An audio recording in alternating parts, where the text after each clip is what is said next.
Hi, everybody. Happy Tuesday. Welcome, everybody. We have a couple announcements to start out with. Number one, our Run for Recovery.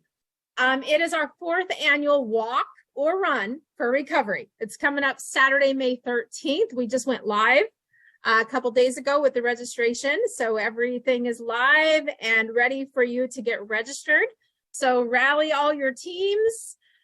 Get registered on the website, Battlefield Addiction. You can click on events, go to run, gather your friends. It's for you virtual people as well. There's a virtual option.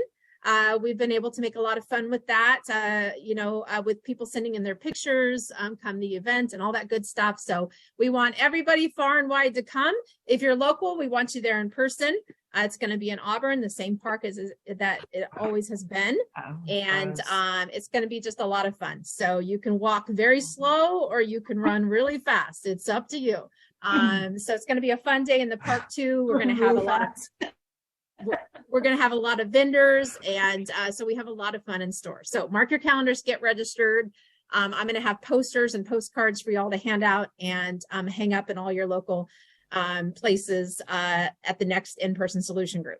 So I'll have all that live for you to take home. Speaking of solution group, our next in-person solution group is on March 7th. So make sure you can be there in person with us in Auburn. And that's all I've got. Becky, you want to tell me about Mom's group? Yeah. Can you guys hear me okay? It's a bit choppy. I'm not sure what's going on here. But anyway, okay. So yeah, mom's group on Zoom tomorrow at 11. We'll get together, talk about whatever we talk about tonight, whatever's going on with your addict in your life, whatever. Fun group of ladies. So. Oh, she's got a bad connection. So let me just repeat that. Join Becky tomorrow. She's running the show tomorrow. Every Wednesday, 11 a.m. we have Mom's Group. It's for all the ladies. So you all are invited. If you need the link for that, just reach out to me and I'll get it to you. So we just have a lot of fun. Great group of ladies. You're in good hands. So please join us tomorrow morning, 11 a.m. Okay, let's go over to the crew. Mr. Kyle Munkers, if you're new out there tonight, let me introduce you to Mr. Kyle Munkers. He is a manager over there at Rebuild Recovery, but he's also our comedian. So he brings us Kyle's Corny Comedy Corner each week to start us off. So take it away, Kyle. Guys, I'm doing my jokes. Thank you. Okay. Zip it. It's going to bring it back down to the basics. Back to the Corny Comedy Corner. Nothing too feisty. Anyway. Talk a little bit closer to the microphone. Move the mic. Come a little bit closer. I'll move it closer to me. There we go. Okay. Valentine's Day. Mike, one of our clients, his girlfriend got mad at him for not buying her flowers. But I'm on his side. None of us knew she was even selling any flowers. Yeah.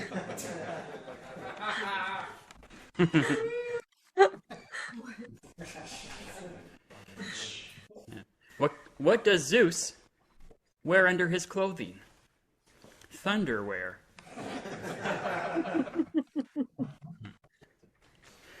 What do you call an acid with a bad attitude? Amino acid.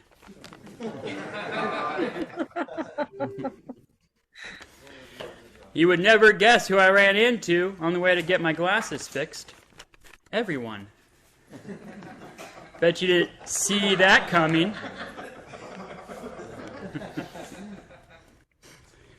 All these clients are starting to get upset with me for all the bird puns I do. Well, Toucan played that game.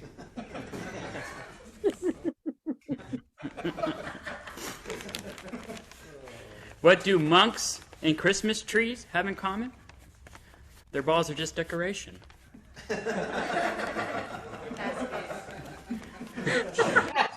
The monks. Yeah. That's good. Do you guys know why it's a thing that boxers, they won't have sex before a match? Well, usually they don't like each other that much.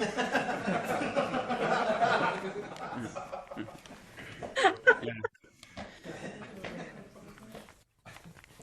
This is the last one. This is my absolute favorite. Absolute favorite. What did the farmers say when he lost his tractor? Hey, where's my tractor?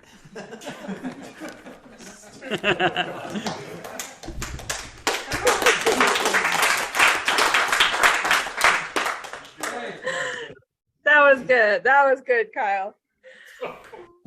Very funny. That was good. All right. Can Do you hear a me? little quick sound. Yep, we can. We're good to go. I was really early on in sobriety. We were running the big house in the program, and I had a friend, and he asked me a question. He said, "So what's the solution?" And I tried to answer it, like, this is what we give people that's a solution to not using drugs or something like that. And I don't even remember what I said, but I tried something, whether it was mindfulness or whether it was meetings or whatever I came up with to say at the time. And that's what everyone's trying to do. People in the treatment center are trying to give you a solution. Everyone's trying to think that their solution is the proper one. You just need to find Jesus. You need to meditate. You need to go to do yoga. You got to try refuge recovery. You got to try Bowville. You got to try 12-step. You got to try, and everyone's trying to find in that what the solution is. Like, as if all those things hasn't at one time or another equated into somebody using drugs after they did those things. So it became something for us about what we were providing here. What would we want people to take away? And that doesn't mean you're not going to use drugs. It means that's between you and, you. At some point, you're all going to be facing that choice of whether I do this again or not. And I'm not going to be there, and Kyle's not going to be there, and no one's going to be there. You're on your own. And so it became important so early on, what we thought people needed was meetings. Then we thought people needed Jesus. Then we thought people needed mindfulness. And we went through all the things, and it's kind of like taking the temperature of what's going on in the program and seeing what people needed. Is there people at unrest and disease, and then they need mindfulness to calm them down? Is there people that needed older sponsors in AA to tell them to shut up and listen, or whatever we thought was the current thing? But so it just kept going on and on. It kept evolving into well, what is it that we're doing here? And parents always want to know, well, what is it that's going on here? What is people learning here? And I think it's reached a point where it just has kept going for me, where currently what I see and currently what we're providing, hopefully, is that what I see is that people want power. I see a true power struggle once I meet the parents, and then I see a power struggle over how do I get my kid to change? How do I get my kid to do something differently? And I listen to their side of the story. And then I talk to the clients and the kids, and they say, my parents don't listen, and nobody hears me, and on and on and on. And it's just, or my boyfriend this, and my girlfriend does this. And it's now what I see is going on is this power struggle. I'm not getting what I want. I'm not able to talk and get power out of that, whether it's at my job, whether it's at my place of living, whether it's with my parents, wherever it is. Somehow there's a lack of power. And so I think if you want to, and I see it over and over, whether you're willing to admit that that's going on in your life or not, but I see it. I see it with everyone. I see this whole struggle to get what you want and get what you want out of people, and then the domination of when that doesn't go your way. And so the first thing that we have to see is, what is power, and where does it come from, and what is it that we use to get it? And in the forum, we do Landmark Forum. One of the first things they teach you, and it's a Landmark Forum for people, is a training seminar done by Warner Earhart, or created by Warner Earhart, done by other people. But in the seminar, they teach you, the first thing they teach you, one of them is what's called already always listening. So what they teach you is that people don't listen from a empty bowl. So we think we're listening to people, and we think the bowl is empty, and we think there's nothing in that bowl. But what you're listening from is a full bowl. So when you're listening to somebody, your ear is like this full bowl of past, full bowl of resentment, full bowl of whatever's in there between you and that person. And when you listen, it's not that we listen it's not that we listen to somebody. We listen to people from a place. So we listen from this place. And this place of already always listening, kind of a prediction. I already know what they're going to say. I already heard this bullshit before. Here we go. And and then we see that. That's what we hear. We hear that in other people. So it's called already always listening. Another way to put it is confirmation bias. We're listening for the story that we've created in our own in our own minds. So you need to understand this about how we listen first, because now I'm going to get to what this instrument of power is. And already always listening is tough. You can just do it. You can just start listening to somebody, and you can feel what you're listening for. You can feel where you're listening from. You're listening from a place of resentment, a place of protection, a place of something. You're listening from that place. And it's not fresh. There's a lot of stuff there in that bowl. And so you have to first understand listening, because if you go further here and you want power, you have to understand what the instrument of power is.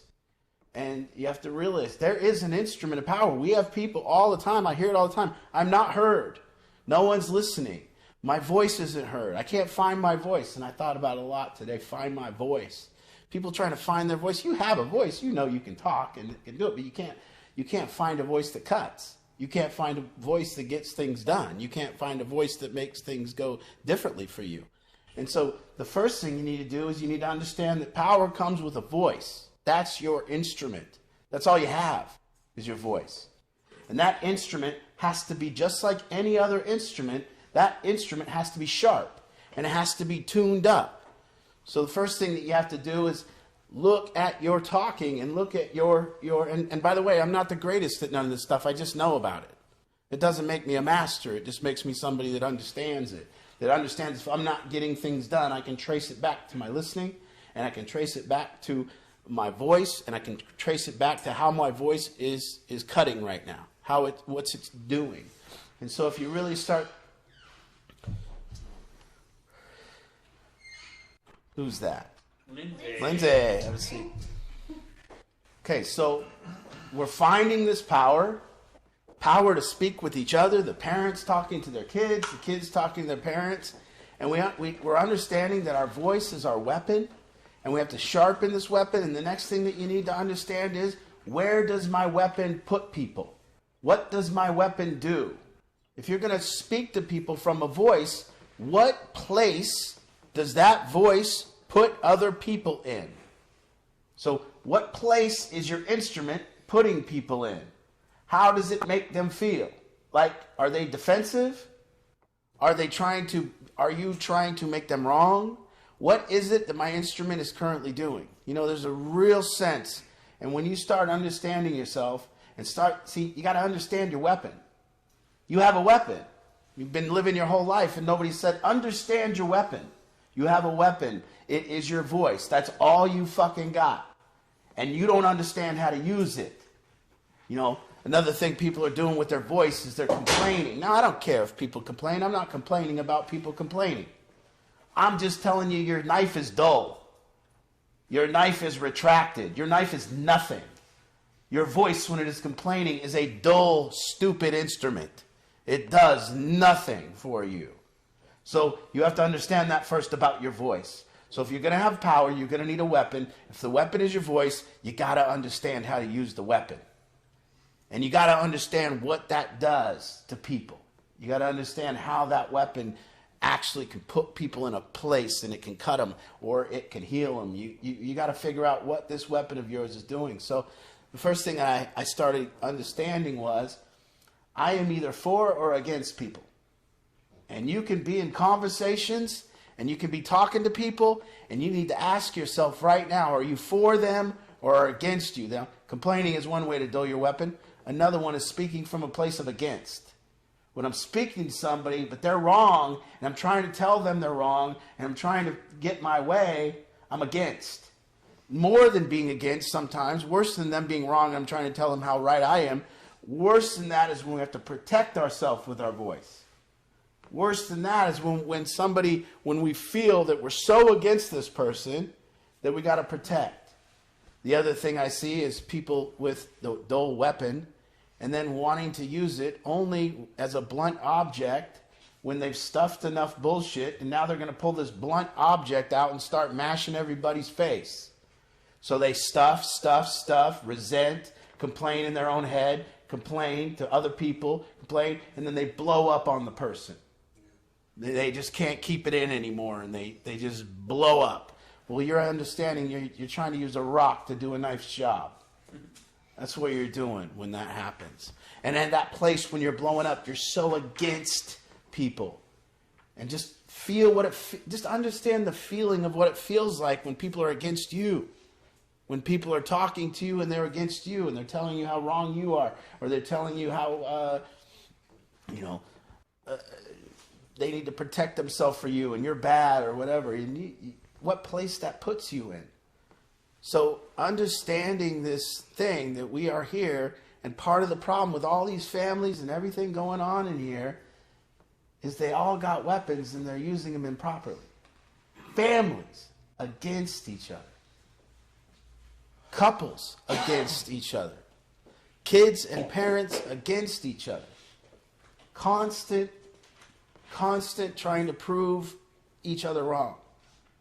And so it's become a real thing right now about looking at all you guys and knowing here, damn, you need to find your voice.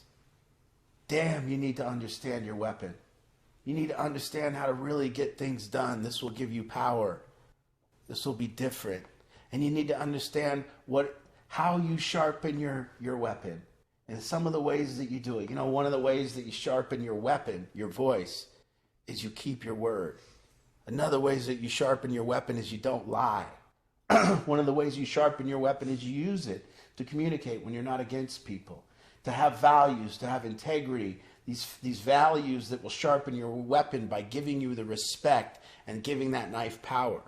And that's everyone not understanding that if I'm going to use my voice, I better understand if it's cracking or not. I better understand if it's coming out confident or not. I better understand that when I'm using my voice to put people in a place, they are now going to tell me what place I'm really in.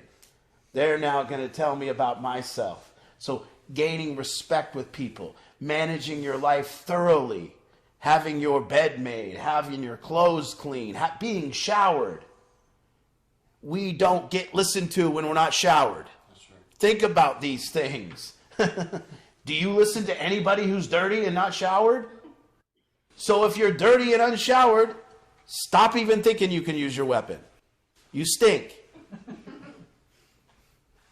If your bed isn't made, your room is a mess, come out and try to tell people about life. Nobody's listening. If you don't work and then you want to tell everybody how great you're doing, probably not. Buying a car and maintaining it gives us power with our weapon. So it's a real, when you think of it that way, when you think to what you're doing here, you're not here to quit drugs. You've already quit drugs. You quit drugs since the day you got here. You're here to create a life worth living that you don't have to give up and do drugs. And to create a life worth living, you need this weapon. And to use this weapon, you have to understand it. You have to understand what it does, what place it puts people in. And I'm not saying I don't put people in bad places. And I'm not saying I don't smash around with a rock sometimes. I'm not saying any of that stuff. I'm saying and to use an instrument, you've got to practice. You got to practice getting good at it. You got to communicate the small things. You got to make it mandatory in your life that you're not stuffing anything. You're not stuffing thoughts. You're not stuffing complaints. You're not just sitting here stewing over things. You're not trapped in your head. And you use your knife as a way to practice and tell people how you're feeling and use your voice to do all these things. And in order to do this, order to create a life that you want, so you don't have to just, look at it ain't easy. We're in Washington State. The weather sucks. The trying to get jobs here sucks. Trying to get houses here is difficult. It is a hard job for you all to find your power. It's tough. It was easier when I was getting sober. There was easier ways to get houses. There was easier ways to buy cars. There was easier way to build a life. And you guys got it tough. I'll give you that. It's tough. Got the inexpensive cost of drugs. It's always looming. I can give you all the difficulties. We've got a culture that's created now by people really enjoying being victimized and playing a victim. And we've got people that really love to save all of us victims. And we got people that will come and defend you when you're behaving poorly and say that's because of your trauma. That's because you did something, you're okay. Keep behaving poorly. And no one calls anyone out anymore. No one says, hey, you're an asshole. That's why your life sucks. And maybe that's true. Maybe that's important that you look at. You go, maybe I've been a complete asshole, and that's why my life's in this predicament. Maybe my voice puts people in a place that they automatically go against me. And when I complain, just throw it out there, guys. Who do you want to listen to complain today? Who's your favorite? Who do you want to listen to? No one is the answer to that. But yet, here we go. Here we go. This group will end tonight and people will get back to business. Trust me. Not even knowing that it happened. Did you hear what he said? Jesus Christ. Ben Shapiro has some pretty good complaints I like listening to. He's doing something about it. Yeah. Ben Shapiro is not stuffing his feelings. He's the shit. Ben Shapiro is, well, I don't know if he's this or that, but we don't know. He makes a lot of money and He's pretty good. he makes a lot of money and he's not solving very much. Let's put it, yeah, he makes a lot of money and he's not solving anything. He's not really diplomacy with the other side. He's not really looking at what his voice, where it puts the people that are against him. And the people that are against him would actually be the people that he would need to convince to change. And so when you begin to use your weapon about trying to demonize the people you want to change, you are a dull weapon. A dull knife. And he runs around and smashes everyone. I like listening to him too. He's fascinating. He's the most brilliant man I've ever heard talk. Except he ain't getting shit done. But making money. He's making money. $5 million for a speaking engagement, $1 million for a speaking engagement. But he needs security at those speaking engagements because there's people out there that want to yeah. And so I don't know. Maybe we need less of that. But again, that's just kind of what I want to bring about. And I want, this is currently what I see as necessary for the people in this program and necessary for the families in this program to actually begin to look at their own voice and look at their own listening and actually take responsibility for it. Where does my weapon put people? Do I accuse them? Do I resent them? Am I against them? Am I angry with them? And then I'm trying to talk to them? We got to work all that out first. We got to get in a place where we can put somebody in a good place to listen. And part of that means I come from a place of not against, but I'm for our relationship and I'm for you. And because I'm for you and I'm for our relationship, I'm just going to speak to you truthfully. That's it. We're going to talk truthfully. And I'm not against you. And by the way, against or for people, we can feel it in our bodies. And I want you to learn this distinction. That when you're speaking to a human, whether I'm at a cashier at Safeway and the lady starts talking to me, I can tell whether I'm for her or in my head is tight. My body's like, shut the fuck up. Like, I can tell the difference. And I can tell the difference if I'm speaking to you or somebody who's relapsed, or a family. I can feel it all. And you will too. You'll be able to feel in your life whether you're now in this conversation and you're against the person, and we're in a conversation of rightness, we're in a conversation of trying to prove each other wrong, or if I'm for the truth, if I'm for somebody else.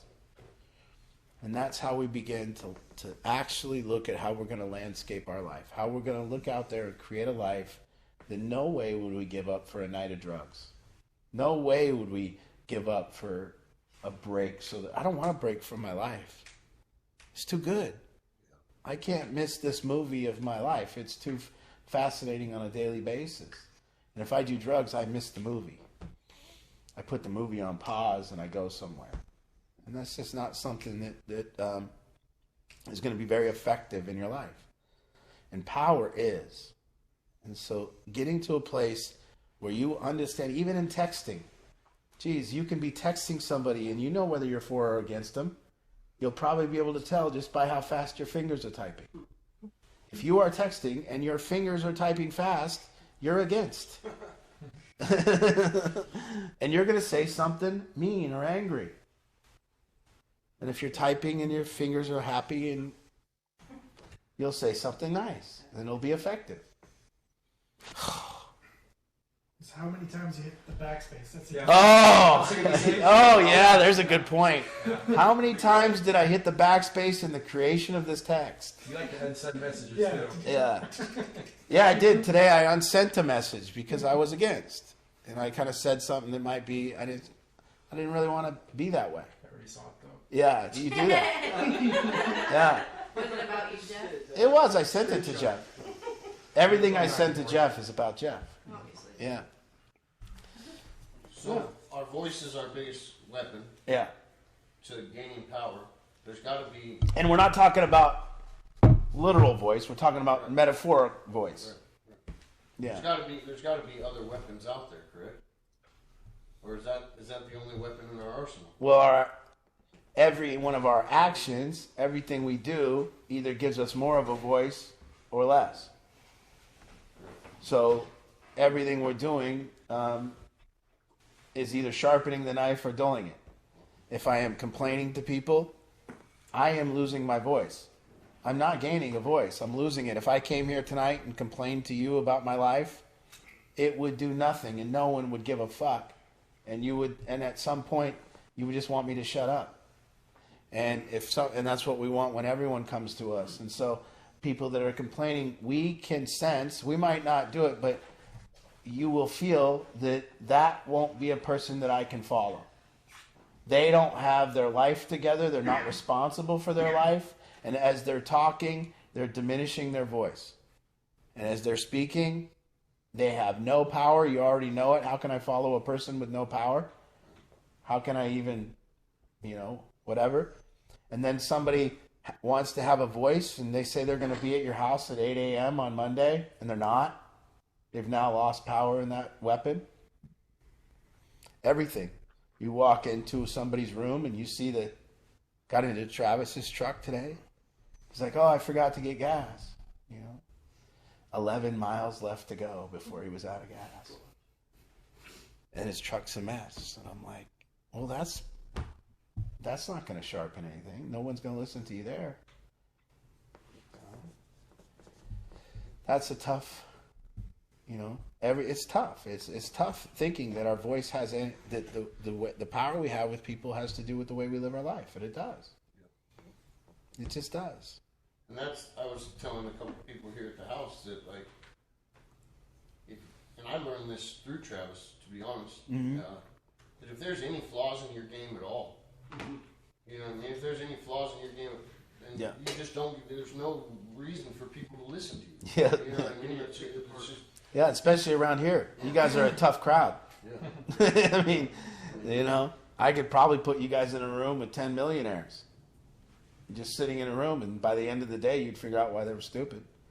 I mean, you'd walk out of the room, did you hear those fucking idiots?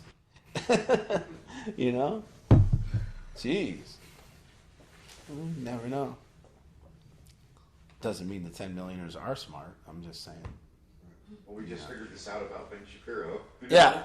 Well, I don't think he's not smart. He's pretty smart. That's smart. He's smart. He's smart. Big robot. He's just, you know, dull. A dull instrument. As opposed to somebody like, you know, I hate to go crazy, but somebody like Martin Luther King. And remember, Martin Luther King was never against anyone. He was for everyone. And all he did was create a vision about what it should look like. And he said, I have a dream, and told everybody that. And everybody, he didn't say people are bad. He didn't say white people suck. He didn't say any of that. He just laid it out there beautifully. So, you know, that's the same kind of thing. That's why he was so powerful. You know, and now these people come out and they just rail about the other side or whoever they're against, and they're whiny, dull instruments. Instruments of powerlessness. Just nothing.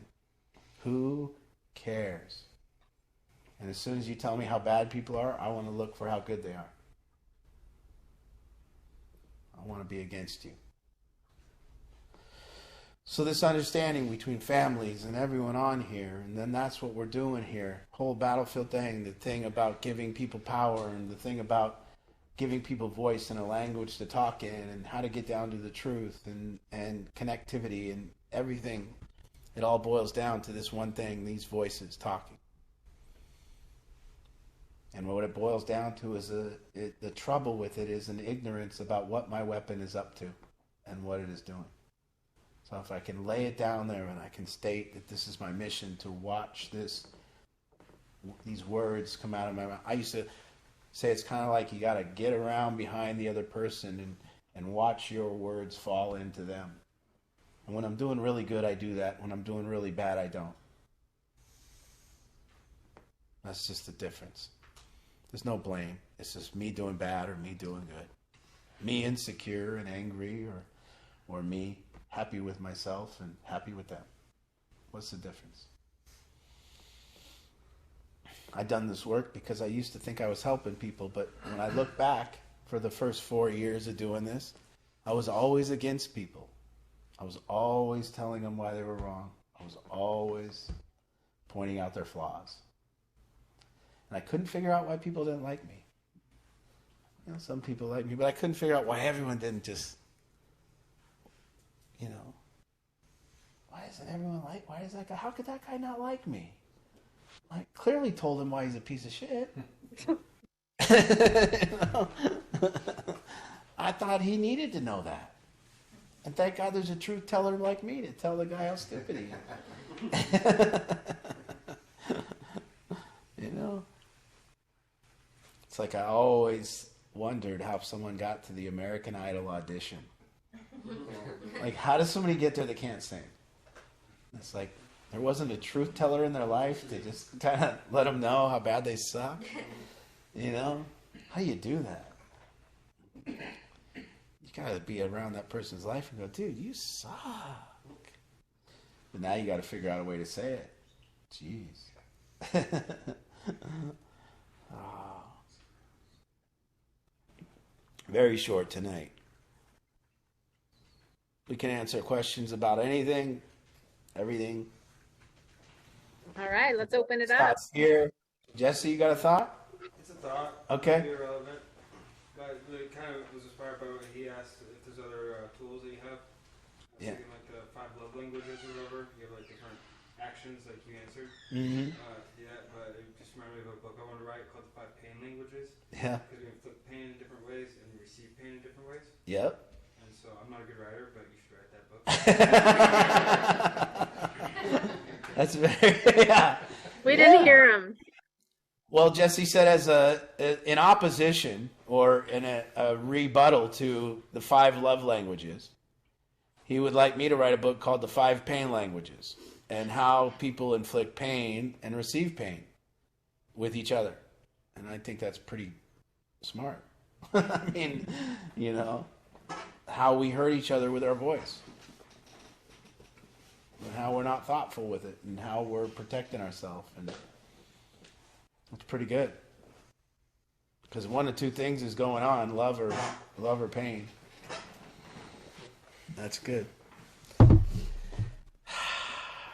All right, so we're going to open it up, and all of you guys out there at home, if you have a question, we welcome them. Comments, experiences, any confusions, anything. You can just use the raise your hand feature on your device. Here, I'm doing it. There's my raise the hand. If you can't figure out the raise your hand feature, you can unmute yourself, get my attention. You can say hello in the chat, somehow get my attention. And then as long as your camera's on, I can put you up on spotlight so we can hear you. So please, and if there's anybody new out there, I'd sure love to say hi and welcome you. And I don't see anybody we haven't met, but I do see some first timers tonight. So we'd love to say hi. If anybody's willing, just raise your hand and we welcome it all. We got plenty of time. So you even said it in a way, even when people tell me that they're not heard or they're not understood, you know, even that, it comes off as a complaint, or it comes off as whiny, which makes me want to turn the volume down instantly to a person that's not heard or not. I just want to turn it off. I know, oof, like that. But if somebody were to come and go, hey, Art, I'm just not heard in my life and nobody's understanding me. And I'd like to gain, you know, some power in getting understood. You see how just that voice is a different voice, and where it can put a person? Puts a person excited if you ask it like a question, if you actually don't say it like a complaint, and you say, this is going on in my life, my voice doesn't seem to be heard, I want to change it. and I want to change it. And then the person that you're talking to gets excited and goes, yeah, let me teach you. But if it's like, oh, nobody understands me, nobody ever listens to me, yeah, I know, turn that down. You already got me off. So learning this, you know, and this is a big problem, people not being heard, people not being understood. It's huge. It's why your yard's overgrown and you can't do anything about it.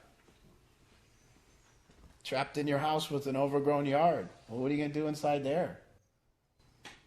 You got to come out and start macheting shit. Chop some shit down. I think that often takes a pretty, or it would seem like, it would take a pretty like microscopic examination of your life and like where you are and how you see yourself. Like for myself, I think I'm fucking invincible with a lot of shit, right? Yeah. But because I'm in it, like all these other people can see the shit about me that I can't see about myself, Yeah. right? Yeah. So it's like, well, I think that like it looks good, it sounds good, it is good. Like all these other people got this different perception of how it really is. Yeah. So like my words can only carry so much weight in reality because their perception is the reality. yeah, that's right. That's right. Other people's perception of us, it empowers our knife or dulls it. And then, you know, to start really looking at it and going, it's what am I doing with my voice? That's a huge question. How am I using it? And, you know, people like to use the way they think they're sharpening their knife and the way they think they're sharpening their words is wit or gotcha or comedy or let me belittle you in a quick, witty way or let me downplay you or whatever it is. And then people believe that that's somehow the way to win. If I can put people in a room and I can be the most smart ass and I can be the quickest and people get fearful of commenting to me because I'm going to play them down or whatever I'm going to do. People think that's the way to win with their voice. Nobody's picking up what you're putting down. No one's buying that. No one's buying your wit. See, I don't look at Travis's wit. He's very funny. He's very witty, but his car sucks. And the car not sucking and being clean and full of gas is what gets influence over my listening. But see, when he's talking now, I'm listening from that full bowl. I'm listening from dirty truck. I'm listening from no gas. I'm listening from unmanageability. And I'm already looking at what he's saying and dissecting it. Because I'm looking for the incongruencies here. So already, always listening. That's what we're doing. We're not listening. We're already always listening. And we're listening for the story that we have on this person. And lo and behold, it comes up every time. Predictable, predictable. So if you believe that your mother is controlling, or you believe your father is too dominant, or you believe your father is whatever, that's where you listen from. Other people might not hear it. You will. You can have a mother and daughter talk, and the mother might say 10 great things to the daughter, but the mother leaves the daughter leaves the conversation and go, "Did you hear it?" And I could go, "What? Hear what?" "She's trying to control me when she said this." It's like, "Yeah, but she said 9 other great things that you didn't look for." And that's, how it goes. We get a story and we listen for it. So, already always listening. So we have to understand listening, how people listen, if we're going to be able to find out what place our voice, what listening is our voice putting them in. Where is it putting them in their listening? Are they with me? Or are they against me? I have to understand this about my instrument. That's all I have. And you're right. Everything kind of all filters down to blah. And when they hear those words, they look at all of this. They look at where you parked and how you parked. They look at if you didn't put your dish away or you did. They look at every single thing. Yeah. I don't hear you saying not to do that. You're just saying that's how it is. Yeah. Because isn't that kind of a good thing too, though? To so people don't get one over on you all the time. Yeah. Well, yeah, but see, but there it is. That you think that this person is talking because they're trying to get one over on you. But if you're aware of why you're listening to that, and yeah, you can kind of now you have a chance. Now you have a chance. So just being aware of it, I like how you're not choosing a side to be No, we just do it. As humans, we just do it. But just being aware. I don't know of the it will answer. help us Yeah. Manage it. Yeah, just look at it. Look when someone's talking to you, how you're going. Yeah, yeah. Yeah, you ever see that that meme? It's a monkey smoking, and he's smoking. He's like, "Yeah, keep lying."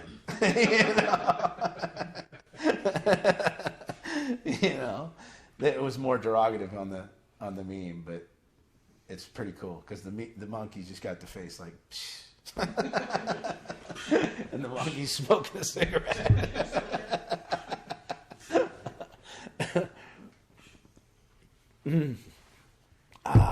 Who's next? Someone on here. Everybody's quiet tonight. Totally quiet. Just so you guys know, I've been really, really down, really pondering. It's like I can't get people to. I told Angie the other day. I said I can't get. She said, "Well, I just don't. I think people are milling it over and thinking about it and don't have. It's always a new topic." Yeah. You got everybody talking. We had a surprise visitor on Mom's group last time. That was fun. Got people talking. It's like the next day. I do think there's so much meat and what you speak on each week that I think people just need to chew on it. And instantly there's nothing. But then once you process it a little bit, it's like, oh, what about this? And yeah. So that's what I love about Mom's group. So if any of you jumped on late, every Wednesday, 11 a.m., we have a 1-hour Mom's group on Zoom, and all you ladies are invited. So would love to have you, and just a great group of ladies to kind of process the topic from the night before, or when we have new people come on, then it's our opportunity to get to know you and introduce you to the fellow moms. So it's great. So, but that's what I love about Mom's group, is we get to process out loud with each other. In this world, if you turn the television on or anything for any length of time, you turn the news on and you start understanding this about what people are up to, trying to be superior with their complaints, trying to point out other people's bad behavior, running it on the people, blaming and complaining. At some point, you got to cover your ears. At some point, it just gets so deafening that the voices are so dull, they just keep playing the dull voice of complaint. and not the sharp voice of vision, not the sharp voice of where are we going next, not the sharp voice of what are we going to do as a family, what are we going to do? Can we forgive each other and love? Can we connect? Can we go, man, can we just look at it like that way? Can we understand fundamental attribution error and what that bias means? Fundamental attribution error means we attribute everybody else's bad behavior to an internal flaw while attributing our own bad behavior to an external cause. I behave poorly because you did that. I behave poorly because you said that. I drive fast because I'm late for work. The guy that drives by you fast on the freeway, you don't attribute his behavior for late to work. You go, asshole. So that's what we do as human beings. Everybody else that's behaving poorly, it's because they're stupid, they're flawed, they're evil. So families are fighting against each other because they say that person's stupid or flawed. And me, I am perfect, but I'm just a reaction to all your flaws. And people try to live that way and run that bullshit. I'm just a reaction. I'm just a bystander. If you weren't such an asshole, I wouldn't be an asshole. How about you just don't be an asshole? Is that like if you dig down to like the roots of that, is that like, could that be someone who like thinks that they've got like a sharp voice, right? They want to like the image to be like, I have the power, but could it be like really that they totally lack the power and it's like an escape mechanism? Yeah. Right? Yeah. I feel like I just... Well, that's it. You lack power, so your voice becomes duller, and you can play more, which dulls the voice. It's a cycle. Yeah, but you're putting all these problems that you're unable to fix because you like lack that sharpness. Yes. But you're attributing it to the world. Yeah. The world is failing me. This world has been around forever, is failing me. I don't enjoy and look out at it and go, whoa, this is amazing. I get to live in this world today. I look at it and go, God, it's failing me. It seems to have all conspired with the weather, with everything. It's conspired against me. I remember my mom, when she was about to, her last birthday before she died, she looked out and it was raining and she goes, it's always raining on my birthday. I was like, Mom, I don't think the rain knows it's your birthday. I'm like, maybe. You know? Comcast would call her. She would look at her Comcast bill. I've never really looked at one of my Comcast bills, but my mom did. She's like, they overcharged me by $3.99. I got to look into this. Yeah. I'd be like, Mom, I'll give you the money. Let's not waste an hour and a half trying to make $3.99. Well, how's it going to end? She would say. What's next? How long have they been doing this? Yeah. How long it's the videos that you've been renting? Yeah.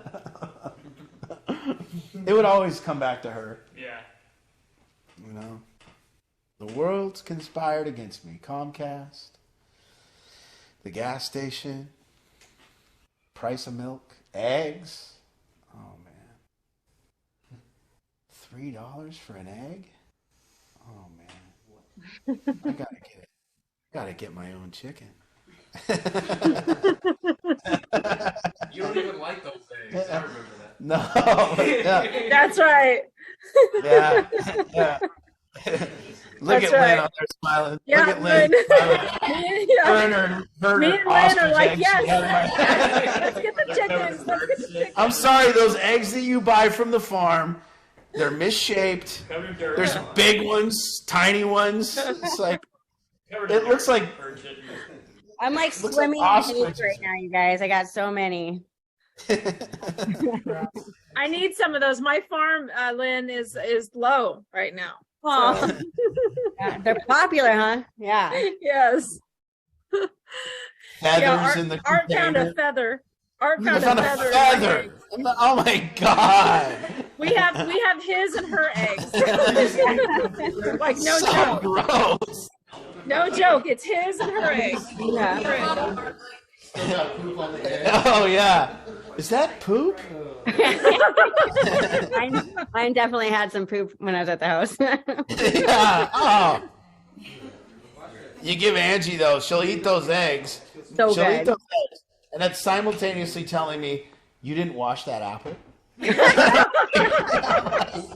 I'm like, you're going to eat that egg? That's direct from the ass. My apple was hanging on a tree. No, you know how many And I hands? guarantee after it got off that tree, it got rinsed. I get it, somewhere Angie. I totally get it. across. No, that's disgusting. All those apples have been touched and sneezed on in the Oh, store. God, so have those eggs. So have those- disgusting. I'll take the chicken soup over the apples. I'm just imagining that. It's like, what's your evidence that that fruit needed to be washed? What's your evidence? Have you ever tasted the dirt? Have you ever got sick because of the dirt? No, you've never got sick. It's all psychosomatic. You're just thinking there's, yeah. Yeah, has anyone ever told you don't put all your eggs in one basket? I keep mine in the art. Oh my god. Yeah. Eggs. I always wondered my whole life, who was the first guy? Who was the first guy to crack that and eat that? And then who, further than that, who was the guy that decided to fry it? Yeah. Like, that must have just happened on a rock by accident. Like the egg cracked, it fried on a rock, and someone went, yum. Because you can't just make that up, can you? You can't go, I'm going to crack that egg, put it into a pan. No. Yeah. Or cow's milk, you just got up to the udder. What? Yes. Yeah. So fun. I love it. The history of food. We should do a class. There's probably a class on it. They do that in cooking class, Nate? A history of food class? It's a good TV show. I'll never take a cooking class. Oh. I thought you did. I think Kelly's on. Kelly texted me. Does that mean you want to say something? I don't know which screen you are. Casey's mom, Kelly. Does that mean you want to say something? Where is she?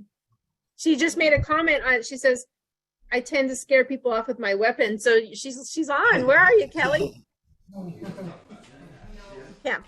We'd love to hear from you. We'd love to see you. I can't find you though. I for you guys, I just so much want this to become the priority in your life, and maybe you do, or maybe you don't. Oh. But to me, I really believe that if you make this the priority in your or life, that your voice is your weapon, and you want power, everything else falls in line. You can run a whole recovery program from that one premise. What kind of power does my voice have, and why?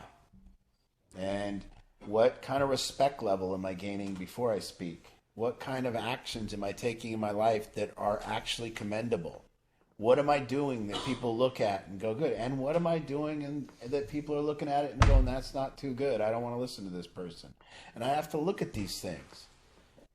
And then I have to start understanding the place I'm putting people in.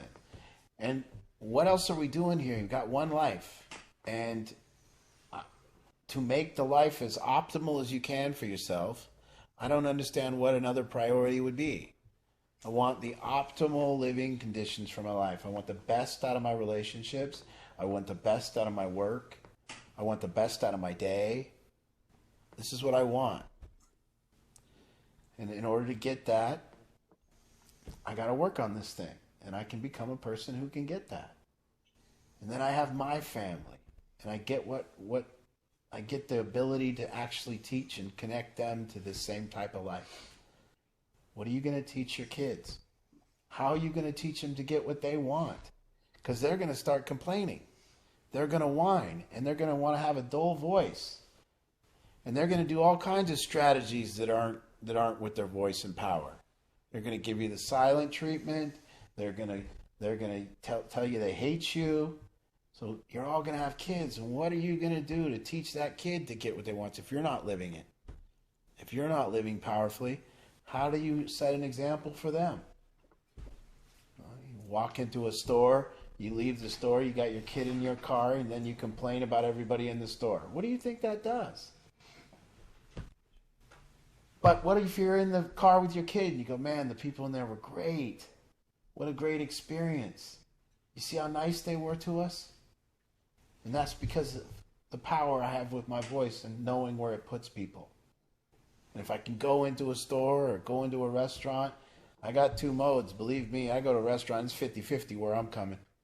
A lot of times I'm very good in a restaurant and I get people to talk and enjoy, and I do that. Sometimes I'm in a little bad mood and a little want to be served mode, and I don't always have the best experiences, because I'm creating that. I'm looking at all the waiters and waitresses and seeing how bad they're doing and blaming them and complaining. Bad mode. Not really the experience I want to create.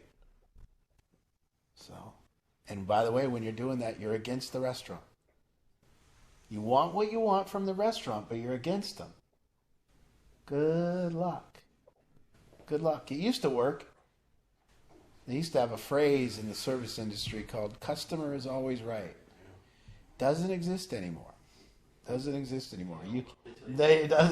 anymore. In fact, customer is always stupid. Is more of the right to refuse. Yeah, we don't have to serve you. We're too busy. Can't you see we have too much people here? We don't need you.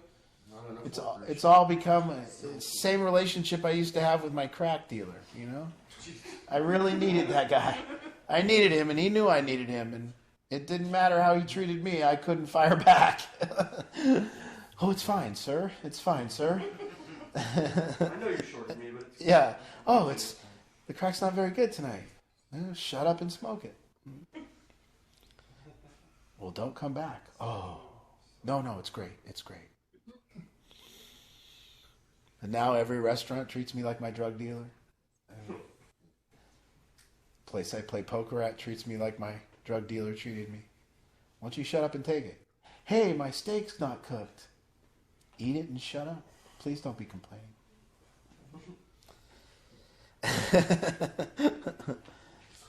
Literally, I had to listen to I had a dealer talking, and she was explaining to me how yesterday this man come in, and he was complaining because his bacon cheeseburger lacked bacon. And she was astounded that a man would be so crazy to complain about a bacon cheeseburger not having any bacon. And I go, I know how you could have solved this. And she's like looking at me. I go, you could have just brought him the bacon. And then that kind of pissed her off. I mean, this is the world we live in now. I mean, she was upset with me for pointing out that this whole thing started when you didn't bring the bacon.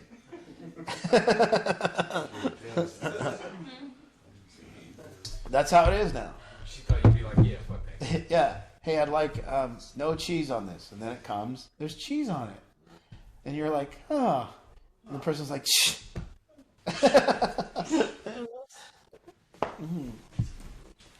Well, we don't want to deny any questions, but if we're good, I'm good with closing up.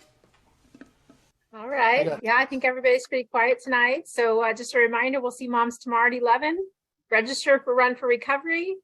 Next week we'll be on Zoom again, before the following week being in person. And then group coaching is on March 8th. So make sure you get registered for that.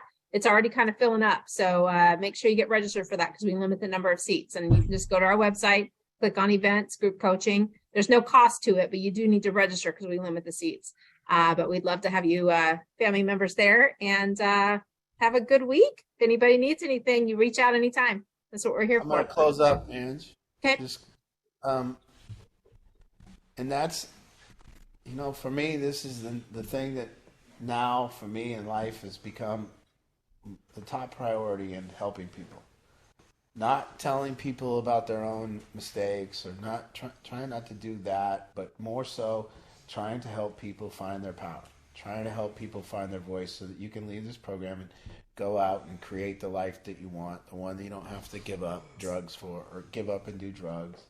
And I don't know if anyone see these kind of things that I'm talking about. I've never heard before. I've never really heard anyone say your power is your voice and your voice is your weapon, and show me the things that I can do to dull my weapon, and show me the things I can do to sharpen my weapon. So I just want a quick reminder. I mean, values, your integrity, your honor, your word, your honesty, these sharpen your weapon. The stand you take for people, what you do, sharpens it. Complaining, blaming, being against people, victimizing yourself, these things dull your weapon. And it's up to you. But I want you to know that your life is going to be your own making, and nobody's coming to help you. And you know, if you see this pathway as pertinent for you, please take it and ask questions and see what you can do to do this, because this is the only way. Other way is what people are trying. If I can villainize other people and I can blame them for my life and I can, you know, point out their mistakes, I'm somehow better than them. If I'm quick-witted and I can make better jokes of them than them, I can dominate them in some way. And just kind of look, you guys know what's all going on. You know what's going on within your families. You know what's going on in life. You know what's going on the news. And hopefully we can make a difference by just sharpening our tools, our tool, and using it. So thank you, and we'll see you next week. Thank you. Good night, everybody. See you next week.